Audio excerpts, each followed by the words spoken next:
جناب آپ کا خیر مقدم ہے۔ الحمدللہ آج 23واں روزہ اختیار کیا گیا ہے اور آج تاخرات تھی۔ کوشش کی گئی کہ اس مناسبت سے کلام بھی شامل کیے جائیں، اللہ کی بارگاہ میں اپنی گزارشات اور اپنی دعائیں التجائیں پیش کی جائیں۔ اللہ تعالیٰ سے دعا ہے کہ جو آج عبادات کی گئی، جہاں جہاں دنیا بھر میں ARYQ TV دیکھنے والوں نے اپنے اپنے طور پر عبادات کا اہتمام کیا، ذکر و اذکار کا، اوراد و وظائف کا اہتمام کیا، اللہ پاک قبول و منظور فرمائے اور اس آخری عشرے کی تمام برکات و ثمرات ہمیں اور آپ کو نصیب فرمائے۔ اس سیگمنٹ میں آپ کے سوالات کو شامل کیا جاتا ہے اور قبلہ مفتی محمد عامر صاحب جو کہ ARYQ TV کے ماشاءاللہ کنٹینٹ ڈائریکٹر ہیں، تشریف فرما ہوتے ہیں، آپ کے سوالات کے جوابات عنایت فرماتے ہیں۔ تشریف فرمائے۔ السلام علیکم ورحمۃ اللہ وبرکاتہ۔ اچھا مفتی صاحب، آپ کی رہنمائی میں اور آپ کی ہدایات کے مطابق آج ہم نے اسلام کے حقوق کے حوالے سے بات کی، تو اسلام کے حقوق کے حوالے سے میں چاہتا ہوں جو آپ کے اوپینین اگر مل جائے اس پر، ایکسپرٹ اوپینین میں چاہتا ہوں تو بہت اچھا۔ بسم اللہ الرحمن الرحیم۔ بہت شکریہ رئیس بھائی آپ کا، اور یقیناً آپ نے اس پہ تفصیلاً کلام بھی فرمایا ہوگا۔ میں اس حوالے سے گزارش کروں گا کہ رئیس بھائی، اسلام نہ تو کسی علاقے کا نام ہے، نہ کسی خاندان کا نام ہے، نہ کسی ادارے کا نام ہے، بالکل، اور نہ ہی اسلام جو ہے وہ کسی قوم کا نام ہے۔ بالکل، کسی علاقے میں رہنے کی وجہ سے مسلمان کہلائیں، یا خاندان کے ہونے کی وجہ سے مسلمان کہلائیں، یا کسی ادارے سے وابستگی کی وجہ سے مسلمان کہلائیں، یا کسی خاص رویے اور قوم سے تعلق رکھنے کی وجہ سے مسلمان کہلائیں، ایسا نہیں ہے۔ کوئی رسمی اور ایسی غیر ایسا تعلق نہیں ہے۔ ہاں، اور دوسرا یہ کہ اسلام محض کسی سربستہ عقیدے کا نام بھی نہیں ہے، ایک پورے نظام عمل اور نظام حیات کا نام اسلام ہے۔ ایک پورے نظام عمل اور نظام حیات، یہ کمپلیٹ کوڈ آف کنڈکٹ اور کوڈ آف لائف ہے۔ کیا بات، کیا بات۔ تو اس کا حق یہ ہے کہ اسلام کا حق یہ ہے کہ مسلمان جو ہے وہ اسلام کو اپنائیں، اس کا جو بنیادی حق ہے۔ مطلب مسلمان تو کہلائیں کہ موروثی طور پہ ہم مسلمان ہو گئے، کہ مسلمان کے گھر پیدا ہوئے، یہ نہیں۔ لوگ آسان، یہ شہادت گاہ الفت میں قدم رکھنا ہے، لوگ آسان سمجھتے ہیں مسلمان ہونا۔ تو مسلمانی تو سمجھو کہ چومی گویم لا الہ الا اللہ باللرزم، کہ میں جب کہتا ہوں لا الہ الا اللہ تو لرز جاتا ہوں کہ اس کے تقاضے کیا تھے۔ مطلب آپ اوائل دور سے اب تک دیکھ لو کہ جن لوگوں نے لا الہ کہا تو اس کی قیمت بھی ادا کی ہے۔ ایسے ہی تو نہیں کہا نبی کریم علیہ السلام نے من قال لا الہ الا اللہ دخل الجنہ، جو لا الہ کہے گا وہ جنت میں جائے گا۔ تو اس کی کوئی قیمت بھی ہے، جس کا اللہ نے ذکر کیا۔ تم سمجھتے ہو کہ ایسے ہی جنت میں داخل ہو جاؤ گے اور امتحان نہیں لیے جاؤ گے، آزمائے نہیں جاؤ گے؟ تو دیکھیں اس وقت بھی قوم ایک آزمائش سے گزر رہی ہے۔ آئے دن خبریں آ رہی ہیں، آئے دن جو ہے وہ کوئی نہ کوئی اطلاعات ملتی ہیں، کوئی روزگار کی وجہ سے پریشان ہے، کوئی بیماری کی وجہ سے پریشان ہے، کسی کو کرونا وائرس ہو گیا ہے۔ تو مختلف قسم کی آزمائشیں ہم پر آ رہی ہیں، لیکن بینگ اے مسلم ہمیں کیا رویہ اختیار کرنا چاہیے، کس طریقے سے ایک مسلمان ہونے کے ناطے ہمیں ان حالات کو فیس کرنا چاہیے، اس کے لیے ہمیں باقاعدہ اسلام نے، قرآن نے ہدایت دی ہے۔ وَلَنَبْلُوَنَّكُمْ بِشَيْءٍ مِّنَ الْخَوْفِ وَالْجُوعِ وَنَقْصٍ مِّنَ الْأَمْوَالِ وَالْأَنفُسِ وَالثَّمَرَاتِ۔ اور اسلام، اگر میں اس کو دوسرے لفظوں میں تعبیر کروں نا، اسلام کیا ہے، تو صبر کا دوسرا نام اسلام ہے۔ صبر کا دوسرا نام اسلام ہے۔ آپ کو پتہ ہے جب جنتی جنت میں داخل ہوں گے تو فرشتے کس طرح استقبال کریں گے، استقبالیہ میں کیا الفاظ کہیں گے؟ سلام علیکم بما صبرتم، جو تم نے پوری زندگی میں مختلف چیزوں پہ صبر کیا، مختلف چیزوں کو برداشت کیا۔ اب یہ دیکھیں صبر کا تو ہمارے ہاں تصور بھی اب میرا خیال نہیں رہا، ہر بات میں بے صبری آ جاتی ہے، ہر بات میں بے صبری آ گئی ہے۔ تو موجودہ حالات میں ایک بات ضرور ذکر کروں گا۔ اللہ تعالیٰ نے کہا ان مع العسر یسرا، ہر مشکل کے ساتھ آسانی ہے۔ یہ نہیں کہا یسر کے ساتھ عسر ہے، نہیں، عسر کے ساتھ یسر ہے، یہ ٹوئنس ہیں۔ یعنی عسر آئے گا تو سمجھ لو کہ یسر آئے گا، مشکل آئے گی تو سمجھ لو کہ آسانی آئے گی۔ مشکل تو آتی ہے آسانی کا پتہ دینے اور اعلان کرنے کے لیے، یہ قرآن کا وعدہ ہے۔ تو ہمیں صبر کو اختیار کرنا چاہیے بینگ اے مسلم موجودہ حالات میں، اور اسلام کو اپنانا چاہیے تمام تعلیمات۔ بہت اچھی بات، بہت اچھی، بڑی بنیادی اور کلیدی بات ارشاد فرمائی کہ اسلام کا اگر صحیح معنوں میں دیکھا جائے دوسرا نام تو وہ صبر ہے، اور ان اللہ مع الصابرین، اللہ تعالیٰ صبر کرنے والوں کے ساتھ۔ اور عہد کریں اپنے آپ سے کہ انشاءاللہ آئندہ ہر معاملے میں ہم صبر اور شکر سے کام لیں گے تاکہ اللہ کی رحمتیں جو ہیں ہمارے حصے میں آ سکیں. ہمارے ساتھ کالر بہت دیر سے ویٹ پر ہیں، لیکن میں چاہتا ہوں اور میری خواہش ہوتی ہے کہ مفتی صاحب جب کسی ٹاپک پر اپنا اوپینین دیتے ہیں تو بہت کمال انداز میں، مختصر، جامع اور بہت ہی خوبصورت انداز میں اپنا اوپینین دیتے ہیں. ہم نے شامل کیا، ایک کالر کو شامل کرتے ہیں، پہلے کالر کو. السلام علیکم ورحمۃ اللہ وبرکاتہ. وعلیکم السلام ورحمۃ اللہ. جی جناب، سوال بتائیے گا. جی میرا پہلا سوال یہ ہے کہ آدھی رات کے بعد نماز جنازہ ہو سکتی ہے، اور دوسرا سوال یہ ہے کہ میری باجی ہیں، ان کو گھٹنے میں کافی عرصے سے وہ درد ہے، اتنی شدید درد ہوتا ہے کہ وہ نہ بیٹھ کر نماز پڑھ سکتے ہیں نہ کھڑے ہو کر. کیا وہ کرسی پر نماز پڑھ سکیں؟ اچھا ٹھیک ہے. آدھی رات کے بعد نماز، آدھی رات کے بعد جو نماز تھی ہمارے ایم سی آر سے بھی غالباً مجھے آدھی رات کے بعد نماز جنازہ کے حوالے سے بات ہے. اچھا ایک اور کالر بھی مفتی صاحب کافی دیر سے ویٹ پہ ہیں. السلام علیکم. تراویحوں کی نیت میں کریں گے سنت کی یا نفل کی؟ ٹھیک ہے. ٹھیک ہے، اور کوئی سوال؟ ہاں آخری یہ کہ دوسری جو نماز ہم پڑھتے ہیں تہجد، اس کی بھی بتا دیجیے کہ ہم نیت کیا کریں گے، سنت کی یا نفل کی؟ ٹھیک ہے، بہت شکریہ. جی مفتی صاحب، یہ جو بھائی نے پوچھا ہے آدھی رات کے بعد نماز جنازہ پڑھانا کیسا ہے؟ افضل یہ ہے کہ اجالے میں دن میں نماز جنازہ ہو. افضل یہی ہے تاکہ ایک مسلمان کے جو دوسرے مسلمان پر حقوق ہوتے ہیں اس میں سے ایک حق یہ ہے کہ اس کے جنازے میں شرکت کی جائے. یہ آخری حق ہے کہ اس کے جنازے میں شرکت کی جائے. تو یہ آدھی رات میں جنازے کا مطلب مخفی طور پہ ہو سکتا ہے کہ حالات حاضرہ میں کوئی احتیاط کے پیش نظر ایسا کیا جا رہا ہو تو کوئی اس میں حرج نہیں ہے. مطلب اس سے کوئی اس کی مغفرت پر، اس کی بخشش پر اور شریعت نے کوئی ایسا ہارڈ اینڈ فاسٹ آرڈر نہیں دیا ہے کہ دن میں ہی کرنا. اچھا صرف ضمن میں سوال شامل کر دوں، اگر کوئی خاتون یہ جو ہے وصیت کر جائے کہ میرا جنازہ جو ہے، جیسے عام طور پہ مغرب کے بعد بھی ہوتا ہے، عشاء کے بعد بھی ہوتا ہے، یعنی اندھیرے ہونے کے بعد، تو کیا اس کے لیے بھی کوئی ایسی وہ؟ جی ہاں بالکل، کوئی مطلب فرض واجب اور لازمی تو تھا ہی نہیں نا. ٹھیک ہے ٹھیک ہے. ایک اور کالر ہے ہمارے ساتھ. السلام علیکم. السلام علیکم. جی وعلیکم السلام، فرمائیے. آواز صحیح آ رہی ہے آپ کو میری؟ بہت اچھی آ رہی ہے آواز. سوال بتائیے. بھائی میرا سوال یہ ہے کہ میرے ماموں سسر جو ہیں انہوں نے 2 شادیاں کی ہوئی تھی. ٹھیک ہے. ٹھیک ہے. جو پہلی بیوی ہے ان سے 4 بچے ہیں، وہ جوان بچے ہیں تقریباً نا. اور جو دوسری بیوی ان سے ایک چھوٹی سی بیٹی ہے، لیکن میرے ماموں سسر کی ڈیتھ ہو چکی ہے. ٹھیک ہے. اور ڈیتھ ہونے کے بعد، لیکن ڈیتھ ہونے سے پہلے انہوں نے اپنی سیکنڈ بیوی کو ڈیورس دے دی تھی، طلاق دے دی تھی. ٹھیک ہے. تو میرا سوال یہ ہے کہ جو پہلی بیوی کے بچے ہیں کیا ان پہ فرض ہے کہ وہ اپنی دوسری جو بہن ہے، سوتیلی بہن، کیا اس کا خیال رکھنا ان پہ فرض ہے؟ اچھا میرا دوسرا سوال یہ ہے کہ جیسے میری جٹھانی ہے، وہ گورنمنٹ آفیسر ہیں، ان کی 50 سے 60 ہزار روپے سیلری ہے، لیکن آج کل کے زمانے میں وہ ان کے 15 ہزار روپے کٹ کے آ رہی ہے سیلری. لیکن میرے جو جیٹ ہیں ان کی بالکل سرے سے کئی مہینوں سے جاب نہیں ہے، تو آیا وہ زکوٰۃ لے سکتے ہیں؟ ٹھیک ہے ٹھیک ہے. دونوں سوالات کو آپ کے شامل کرتے ہیں. جی مفتی صاحب کیا فرمائیے گا؟ یہ جو باجی کے حوالے سے انہوں نے ذکر کیا کہ گردے میں تکلیف ہے، نہ بیٹھ سکتی ہیں، جی جی جی اور نہ زمین پہ نہ ہی جو ہے وہ کھڑے ہو کے نماز پڑھ سکتی ہیں، تو کیا وہ کرسی پر بیٹھ سکتی ہیں؟ چونکہ انہوں نے بتایا یہ تکلیف ہے تو بالکل پڑھ سکتی ہیں. پڑھ سکتی. ٹھیک ہے. اس میں کوئی نہیں ہے. ٹھیک. تراویح میں بھی جو ہے وہ تراویح میں نیت سنت کی جائے گی، تہجد میں نیت نفل کی جائے گی. ٹھیک ہے. دونوں سوال ہو گئے. ماموں کی جو ہے وہ ایک وائف جو ہے اس سے 4 بیٹے ہیں، اور دوسری وائف سے سوتیلی بہن بھائیوں کے حقوق کے حوالے سے. جی. تو اب ظاہر سی بات ہے کہ والد کا انتقال ہو گیا ہے تو ایک رشتہ ہے.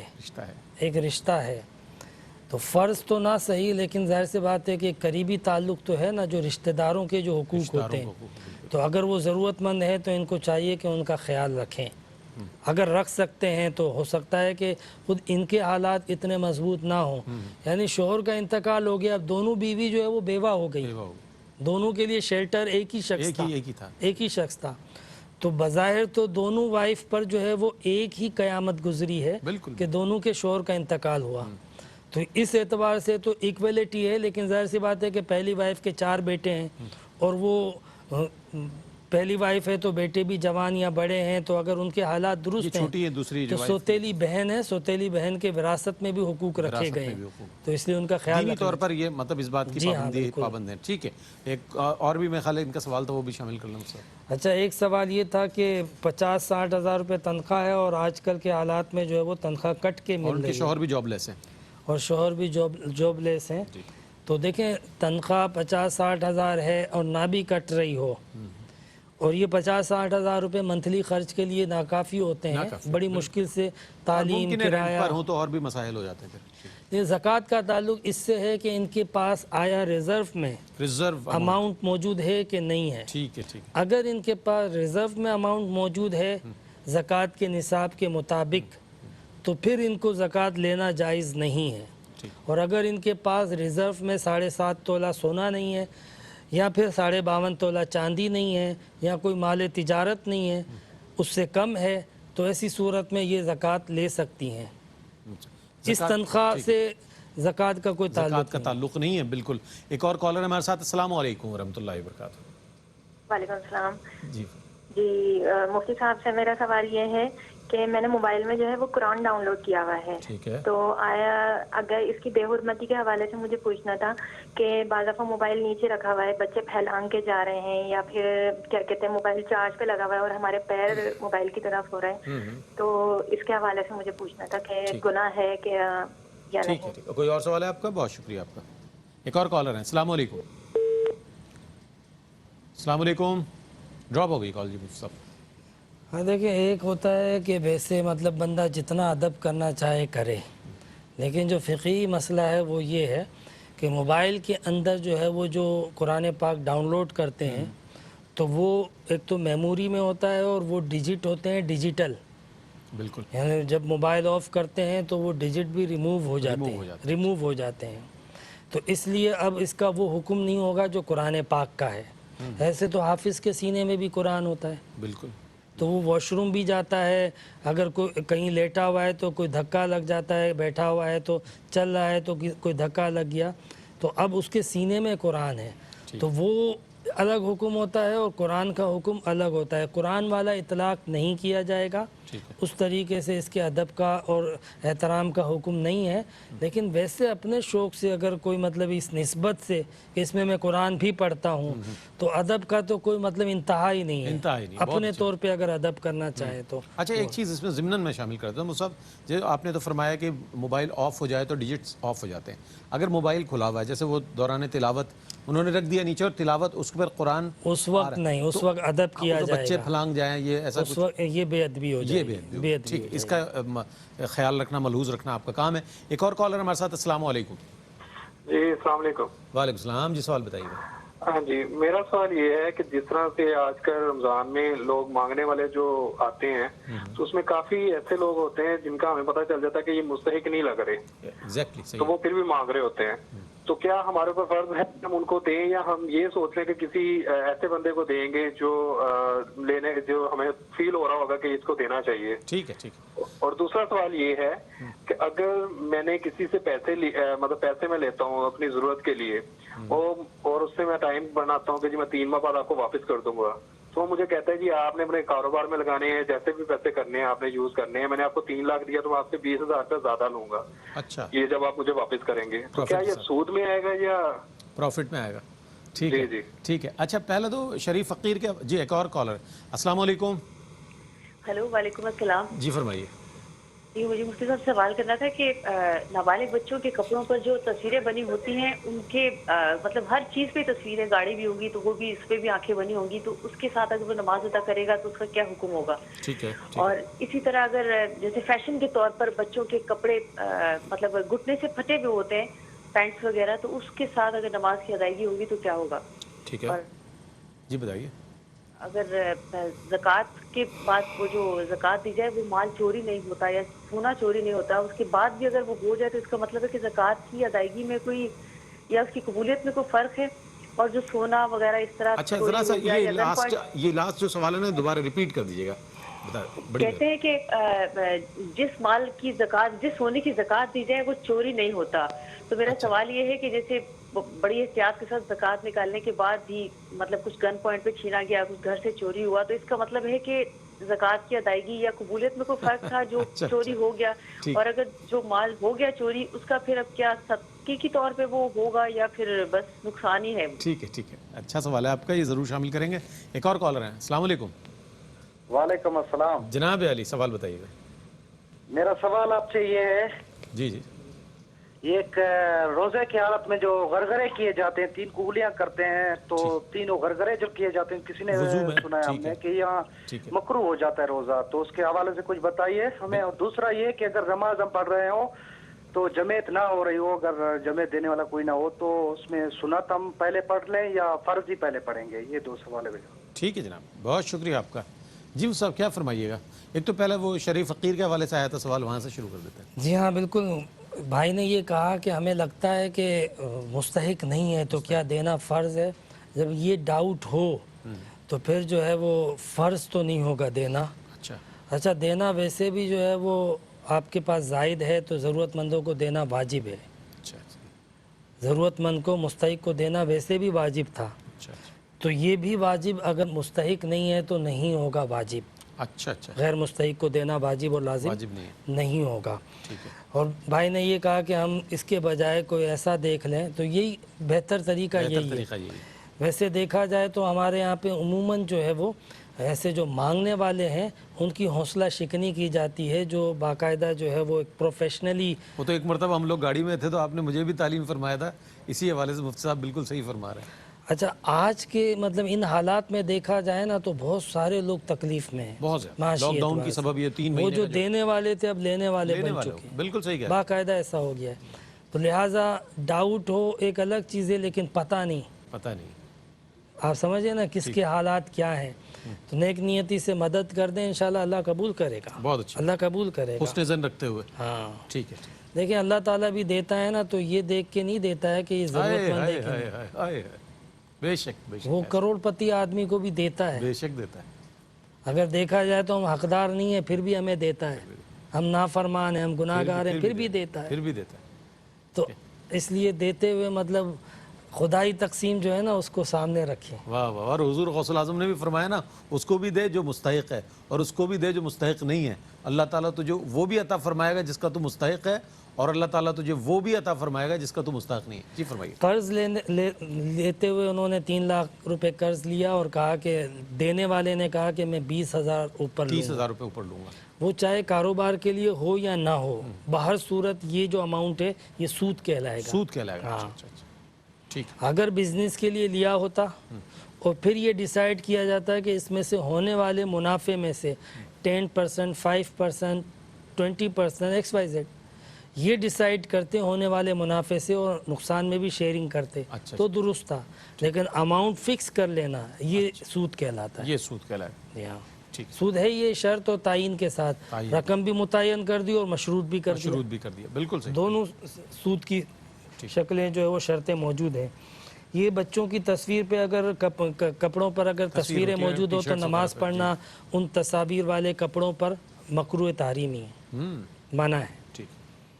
اور یہ بھی سوال کیا کہ بعض بچے جو ہے وہ آج کل فیشن ہوتا ہے گھٹنے سے تھوڑے کٹ لگے ہوئے ہوتے ہیں، جینز عموماً جو لوگ پہنتے ہیں وہ تو اچھا تھوڑا سا کٹ لگا ہوا اس میں کوئی حرج نہیں ہے، لیکن میں ایک بات سوچتا ہوں کہ ہم مسلمان ہیں اور مطلب پیون لگے ہوئے کپڑے حضور کی سنت ہے وہ نہیں سوچتے، لیکن فیشن ہے تو پہن لیں گے، حالانکہ یہ کوئی مناسب بات نہیں ہے۔ فیشن کی خاطر یعنی بلا وجہ ایک نئی چیز پھٹی ہوئی لیتے ہیں، وہ مہنگی ہوتی ہے، ایک مجبوری ہو، ایک ضرورت ہو، تھوڑا سا ہمیں اپنے رہن سہن میں، آج آپ نے اسلام کے حقوق پر بات کی تو اسی پر بھی نظر کرنی چاہیے کہ ایک مسلمان ہونے کے ناطے کس طرح کے لباس پہننے چاہیے اور بنانے چاہیے اور بیچنے چاہیے اور خریدنے چاہیے، یہ سب سے کہا جا رہا ہے، ایک مسلمان کے معاشرے کو، سوسائٹی کو سامنے رکھیں۔ بہت اچھی بات ہے۔ ایک اور کالر ہیں، السلام علیکم ورحمۃ اللہ وبرکاتہ۔ جی وعلیکم السلام جی، میں عبد الرحمان بات کر رہا ہوں UAE سے۔ جی جناب۔ سر جی یہ جو فطرانہ ہے کس آدمی کو ہم دے سکتے ہیں؟ یہ ماہ رمضان کا ہے، جو ہمارا مولوی صاحب ہے اس کو بھی دے سکتے ہیں یا جو مستحق لوگ ہیں ان کو دے سکتے ہیں؟ مولوی کو ہمارا اس کا تنخواہ کچھ بھی نہیں ہے، صرف اس کا جو ہے نا دانے دیتے ہیں سال کے۔ ٹھیک ہے۔ دوسرا سر جو زکوٰۃ پر جو ہے وہ بھی کس آدمی کو ہم مدرسے میں دے سکتے ہیں یا کس آدمی کو دے سکتے ہیں؟ جس کے پاس 7 تولے سونا ہو یا جس کے پاس کم ہو تو اس کو دے سکتے ہیں۔ ٹھیک ہے میرے بھائی، بہت شکریہ آپ کا۔ ایک اور کالر ہے ہمارے ساتھ، السلام علیکم۔ السلام علیکم۔ وعلیکم السلام جناب سوال بتائیے۔ میرا مفتی صاحب سے یہ سوال ہے کہ میرے پاس نہ تو گھر تھا نہ تو زمین تھی، تو میرا ایک رشتہ دار جو ہے وہ ایک گھر اور ایک پلاٹ ساتھ ہی بیچ رہا تھا. ٹھیک ہے. تو میرے پاس پیسے نہیں تھے، میں نے بینک سے لون لے کے وہ گھر اور وہ پلاٹ لے لیا. ٹھیک ہے. تو وہ جائز ہے یا وہ ناجائز ہے؟ اور میرا دوسرا سوال یہ ہے کہ آج کل حالات بہت آپ مفتی صاحب کو پتہ ہے جیسے حالات بہت خراب ہیں، تو ہم لوگ گھر پہ بیٹھے ہوئے ہیں، نوکری نہیں ہے، نوکری سے بیٹھے ہوئے ہیں، تو فطرانہ دینا پھر بھی ہمارے پر جائز ہے، جبکہ فطرانے کے پیسے ہمارے سے نہیں ہوتے، تو وہ دینا پڑے گا یا اس سے وہ نہیں؟ ٹھیک ہے جناب، آپ کا سوال پہنچ گیا. بہت شکریہ جی مفتی صاحب. میں چاہتا ہوں چونکہ آخری لمحات ہیں. یہاں یہ بہن نے کہا کہ سونے کی زکوٰۃ بھی دی تھی پھر بھی چوری ہو گیا. ایسے مشہور ہے لوگوں میں، قرآن پاک میں ہے خذ من اموالہم صدقۃ تطہرہم وتزکیہم. آپ ان کے مال میں سے زکوٰۃ لیجئے اور تاکہ آپ ان کے مال کو پاک کر دیں اور ان کا تزکیہ کر دیں. تو مال جو ہے نا وہ پاک ہو جاتا ہے، اور قلب کا مال دور کرنے سے تزکیہ ہو جاتا ہے. یہ بات آئی ہے. چوری کا امکان رہتا ہے، امید کرتے ہیں کہ نہیں ہوگی، لیکن بہرحال چوری کے ہزار اسباب موجودہ حالات میں خاص طور پہ، لہٰذا اس میں مایوس ہونے کی کوئی بدفعلی کی ضرورت نہیں ہے. ٹھیک ہے. جو بھی آپ کا دنیا میں نقصان ہوتا ہے اس کا آخرت میں اجر ملے گا. بہت اچھی بات. لیکن بہن کا یہ درد، یہ فکر بڑی اچھی لگی کہ کہیں ایسا تو نہیں ہے میری زکوٰۃ قبول نہیں ہوئی. دیکھیں یہ بھی مطلب ایک مومن کا جو ایمان ہوتا ہے نا وہ اسی سطح پہ ہوتا ہے کہ وہ ہمیشہ قبولیت کے لیے فکر مند رہتا ہے اپنے اعمال کی. یہ نہیں ہے کہ مطلب 2 رکعت پڑھ لی تو خدا پہ احسان کر دیا، سلام پھیر کے آسمان پہ دیکھیں گے کہ جبرائیل آئیں گے سلام کرنے. وعلیکم السلام. تو بندہ جب بندہ مومن کو عمل کرتا ہے تو بندہ مومن کی عاجزی کا یہی عالم ہوتا ہے کہ پتہ نہیں قبول ہوا کہ نہیں. جو بہن کا درد تھا وہ واقعی ایک عاجزی والی بات تھی.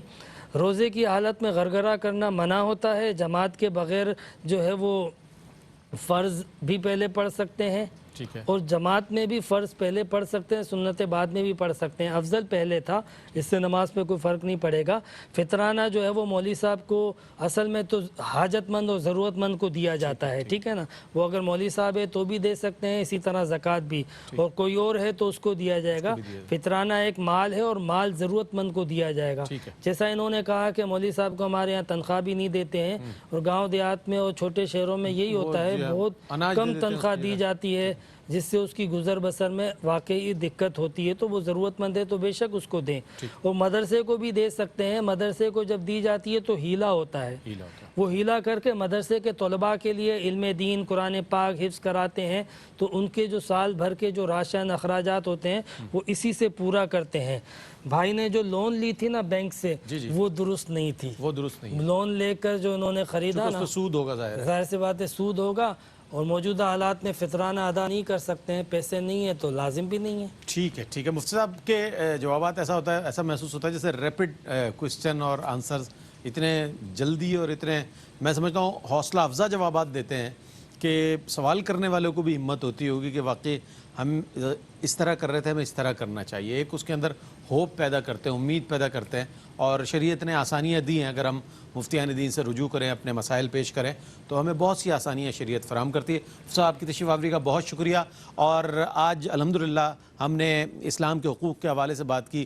یہ کل بھی میں نے عرض کیا کہ یہ شہر مواسات ہے اور ہمدردی کا، غمخواری کا مہینہ ہے. اس میں اپنے گرد و پیش، قرب و جوار میں رہنے والے مسلمان بہن بھائیوں کا خیال کریں.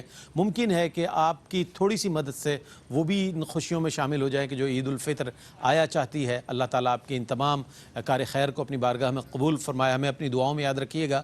کل انشاءاللہ رحمت سار میں آپ کی خدمت میں ایک بار پھر حاضر ہوں گے. کل تک کے لیے اپنے میزبان محمد رئیس احمد کو اجازت دیجیے. اللہ حافظ.